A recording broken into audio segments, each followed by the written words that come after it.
What's up gamers, DreamcastGuy here, talking today about if we're actually facing the death of the $60 game. That's a price point we've gotten used to because it's been around for almost 10 years now. You slap down 60 bucks, you get to go on an epic quest. It's so simple. But now, just in these modern times, we're suddenly having this blurring of the idea of a $60 game. There's $20 season passes and loot crates all over the place. Companies are trying to find new ways to get that extra money out of you with a single game purchase.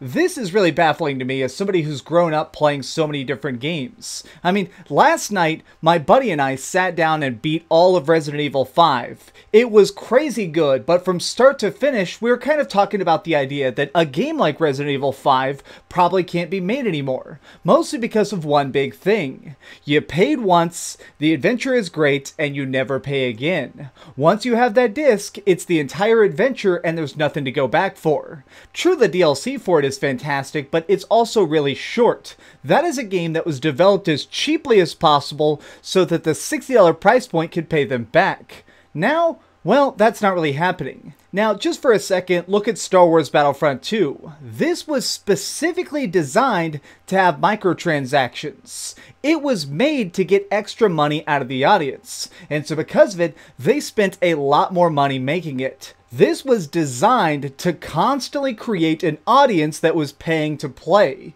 Well, obviously it blew up in their faces and now it looks like maybe loot crates are going to be outlawed, which means that that game is realistically going to lose them a lot of money. We're entering this age where a $60 game, just straight up $60 games, are becoming so rare. I mean, look at the fact that Wolfenstein 2, the new Colossus, was so unique in being that it was just a $60 single-player adventure, they had to release a press statement explaining why they wouldn't have multiplayer or anything like that. Games are increasingly reliant on trying to get extra ways to make back their cash. It's really bizarre to think that we're in an age now where Overwatch only exists because of microtransactions. Overwatch is a good game, it's fun as hell, I've played a lot of it, but when you really think about it, it has a huge development team that's perpetually working on it because they can afford to.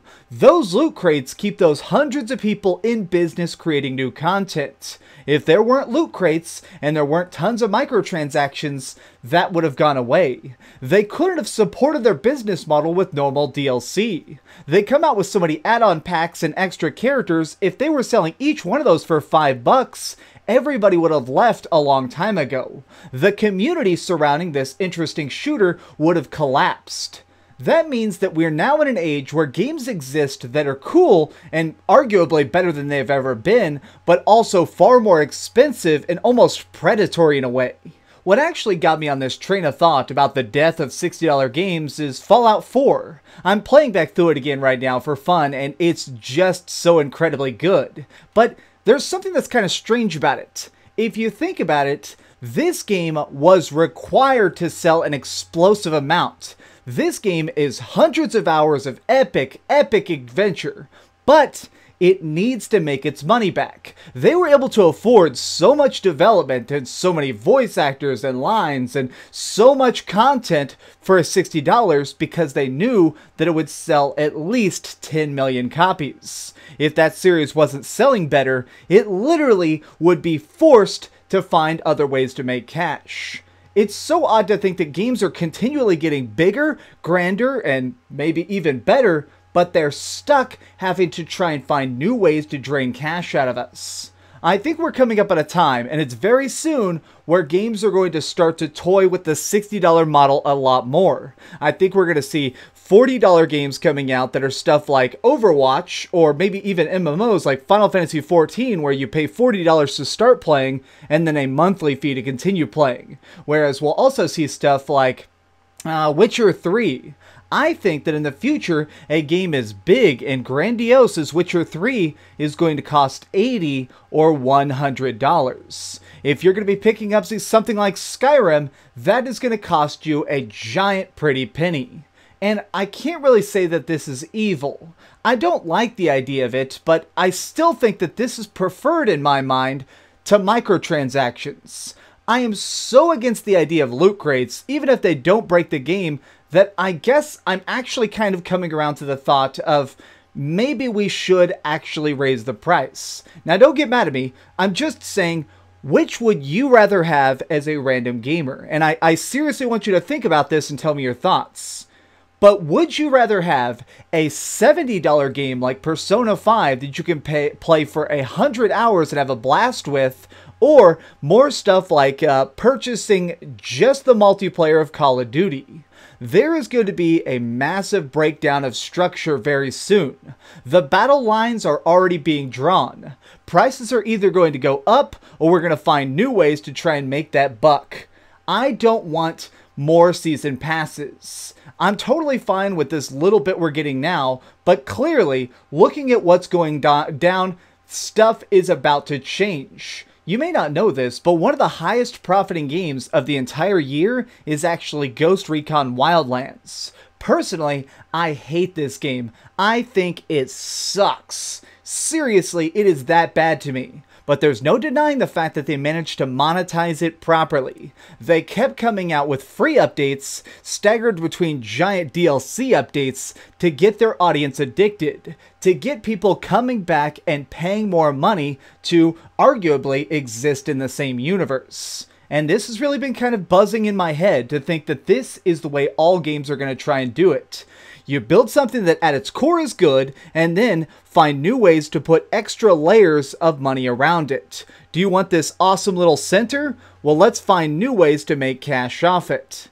You know, that's really kind of the reason that Electronic Arts is killing the Mass Effect series. It's not that Mass Effect Andromeda didn't sell well, because it's actually the 10th best-selling game of the year. They're killing it because they can't put in loot crates. This is what's going down. The new business model of the world is unfortunately going to break down to how much money can you make after launch and how many pre-orders can you get. Because both of these are now incredibly important factors. It doesn't matter if Titanfall 2 can sell millions of copies on day one. It matters if you can get people to keep playing and keep paying for months and months and months.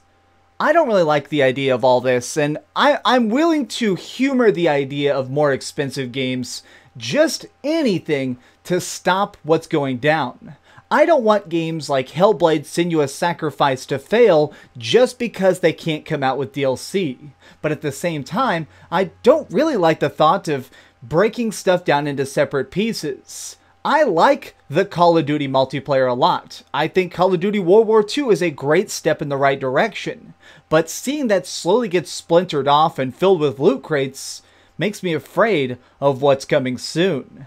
But what are your thoughts on this? Are you alright with raised costs at the start, or do you want just more microtransactions but not invasive? Are you okay with paying for loot crates as long as it's cosmetic? Let me know your thoughts in the comments down below, because this is a complicated topic, and really there isn't a correct answer. If you disagree with me, please tell me why. I want to grow and learn on this topic, because it's so murky. There isn't just one right choice. If you enjoyed this video, please give it a like, share with your friends, and subscribe if you haven't already. But do me the biggest favor of all and keep dreaming.